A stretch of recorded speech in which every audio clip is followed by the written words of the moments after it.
Halo, assalamualaikum warahmatullahi wabarakatuh. Selamat malam kepada para mahasiswa saya yang sudah absen di e-learning dan juga kepada para penonton yang datang untuk melihat materi tentang kemahiran berbahasa. Kali ini materi perkuliahan kita yang keempat adalah kemahiran atau keterampilan bahasa. Apa itu keterampilan atau kemahiran berbahasa? Yaitu kemampuan manusia untuk mengolah kata ataupun kalimat menjadi sedemikian rupa agar terbentuklah produk-produk dari bahasa itu. Bisa jadi produknya berupa tulisan ataupun lisan. Oke.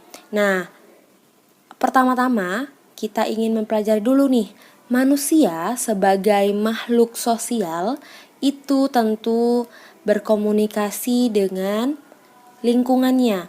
Ketika anak bayi ataupun anak yang masih sangat kecil lahir ke dunia ini, orang yang pertama dilihatnya adalah ibu. Jadi, ibu adalah sumber informasi pertama bagi setiap anak.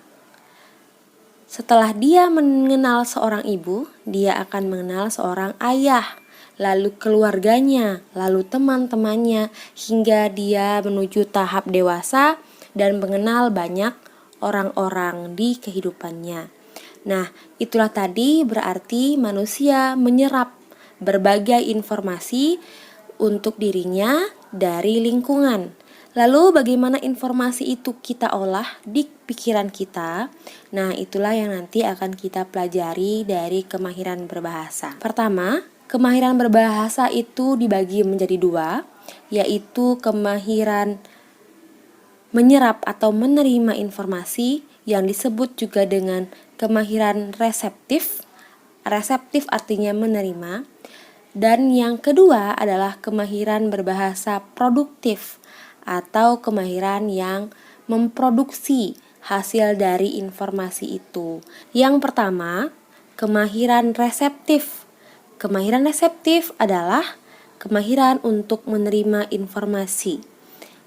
Bagaimana cara kita menerima informasi? Ada dua, yaitu menggunakan telinga untuk mendengar atau menyimak. Jadi, seperti tadi yang saya sampaikan bahwa seorang bayi itu mendapatkan informasi pertama dari ibunya dengan bantuan telinga, karena anak bayi belum bisa membuka mata. Dia hanya mendengar ada suara ibu, ada suara ayah. Nah, jadi manusia itu pertama kali mengaktifkan indera pendengarannya dulu untuk mendengar namanya, untuk mendengar kalau orang Islam itu diazankan atau diikomatkan, kalau orang Islam juga mendengar dibacakan Al-Quran. Nah, jadi indera yang paling aktif, yang lebih aktif itu adalah telinga dulu. Setelah bayi beranjak mulai besar, dia mungkin balita, dia sudah bisa mengenal huruf. Dia sudah belajar membaca, dia sudah mengenal abjad. Nah, di sanalah indera yang kedua aktif adalah mata. Mata belajar untuk membaca, menyerap informasi. Nah, mungkin dia bisa masuk TK, dia masuk SD, berlanjut ke SMP, SMA, dan kuliah. Terus manusia mendapatkan informasi melalui mata dan telinga. Secara bersamaan tuh mata dan telinga menyerap informasi dari lingkungan sekitar. Informasi ini boleh saja informasi pendidikan, boleh informasi budaya, boleh informasi agama, boleh informasi sosial dan sebagainya yang ada di sekitar kita. Yang penting informasi itu kita serap dulu nih. Orang yang banyak menyerap informasi, tentu pikirannya atau wawasannya akan menjadi luas, ilmunya jadi banyak karena informasinya juga banyak. Maka dari itu kita diminta untuk sering-sering mendengar, sering-sering membaca ilmu pengetahuan. Bukan hanya buku, bukan hanya berita-berita, tapi juga ilmu-ilmu yang didapat dari misalnya seminar ataupun teman-teman kita berdiskusi. Nah, itulah yang menjadi sumber informasi kita. Yang kedua, ada yang namanya keterampilan berbahasa produktif atau menyampaikan informasi. Nah, tadi sudah disebutkan bahwa manusia mendapatkan informasi dari telinga untuk mendengar dan mata untuk membaca atau melihat. Nah, setelah kita punya informasi yang banyak, kita akan mengeluarkan informasi itu melalui mulut kita. Mulut kita untuk apa? Untuk berbicara. Tangan kita untuk apa? Untuk menulis. Nah, disitulah bahasa-bahasa dituangkan. Misalnya kalau mulut untuk berbicara seperti pidato, baca puisi, nah itu untuk mulut, lisan jadinya. Kalau tulisan melalui tangan, misalnya kita membuat tugas sekolah, membuat tugas kuliah, membuat nanti kalian juga skripsi, kalian juga nanti akan belajar membuat puisi kalau ada yang suka puisi, membuat hal-hal lainnya yang penting berbentuk tulisan. Nah, jadi kita serap dulu informasinya baru kita keluarkan. Selanjutnya, bahasa lisan adalah bahasa yang dituturkan oleh lisan kita dari mulut kita. Prosesnya bagaimana? Kita menyimak dari telinga dulu, yang pertama tuh telinga. Setelah telinga kita bisa belajar berbicara. Anak bayi mendengar ibunya bilang mama, mama. Anak bayi bisa ngomong mama.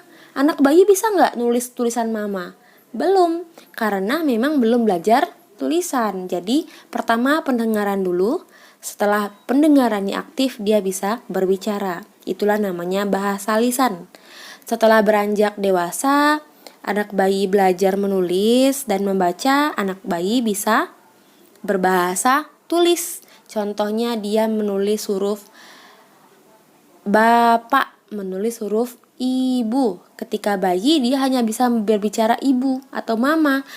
Nah, setelah dia belajar di bangku sekolah atau diajarkan orang tuanya, dia sudah bisa menulis kata mama, begitu.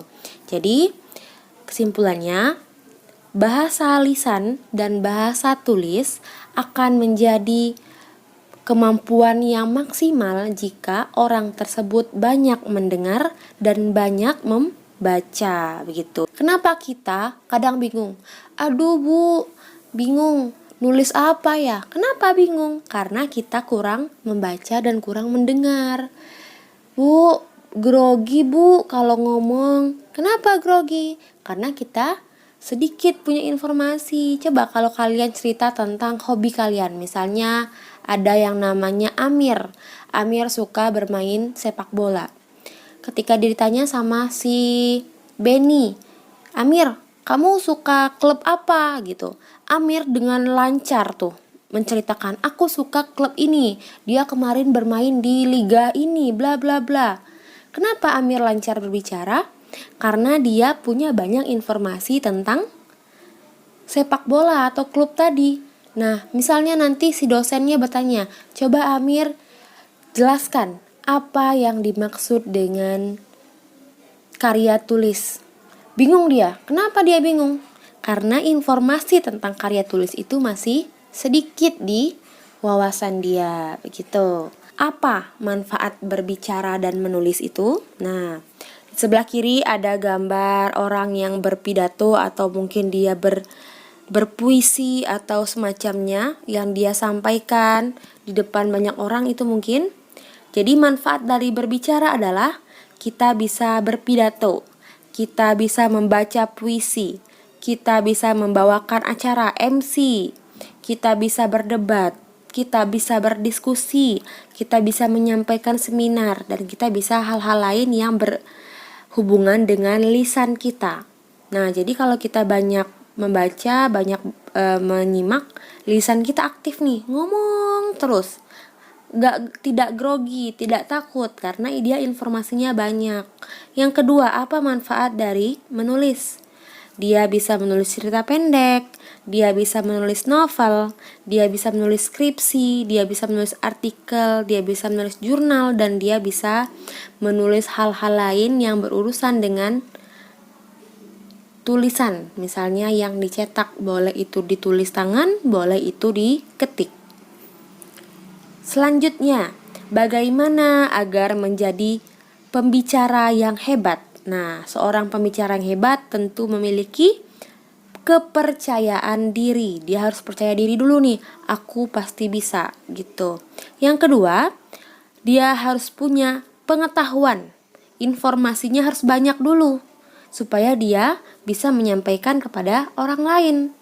Setelah itu dia juga harus pintar dalam penyampaian. Ada orang yang informasinya banyak, ilmunya banyak, tetapi dia masih bingung dalam berbicara.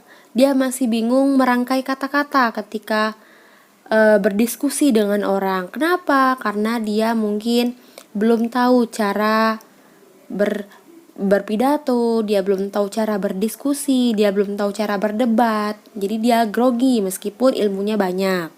Lalu juga harus kita menguasai materi. Nah, sama seperti pengetahuan tadi ya, materi kita harus matang, kita harus punya banyak ilmu. Setelah itu kita harus menyempurnakannya dengan situasi dan kondisi yang tepat.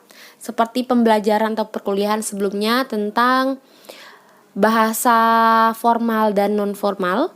Nah, situasi dan kondisi ini tentang dengan siapa kita berbicara. Selanjutnya, bagaimana agar menjadi penulis yang hebat? Tentu penulis berarti berurusan dengan bahasa tulis ya. Misalnya membuat kalimat, membuat paragraf, membuat teks, begitu. Jadi yang pertama kita harus paham tentang tata kalimatnya, tentang pembentukan kalimat, misalnya subjek, predikat, objek, dan sebagainya. Itu harus benar, harus sesuai dengan aturan-aturannya supaya kita benar dalam menulis. Selanjutnya tema, kita harus tahu temanya apa. Kalau temanya tentang ilmiah seperti skripsi berarti bahasanya harus formal. Kalau misalnya temanya itu tentang fiksi, misalnya cerpen, berarti bahasanya harus bahasa yang mengalir, tidak boleh bahasa kaku seperti skripsi atau bahasa kaku seperti jurnal. Bahasanya harus lebih mengalir. Contoh, bahasa sehari-hari itu boleh dalam cerpen. Bahasa yang puitis boleh dalam puisi. Diksi artinya pemilihan kata. Selanjutnya, seseorang penulis harus kritis, inovatif, dan kreatif. Terakhir, tentu pengetahuannya harus luas. Orang yang banyak menulis tentu juga banyak membaca dan mendengar. Nah, terima kasih, sekian dari saya tentang keterampilan atau kemahiran berbahasa. Assalamualaikum warahmatullahi wabarakatuh.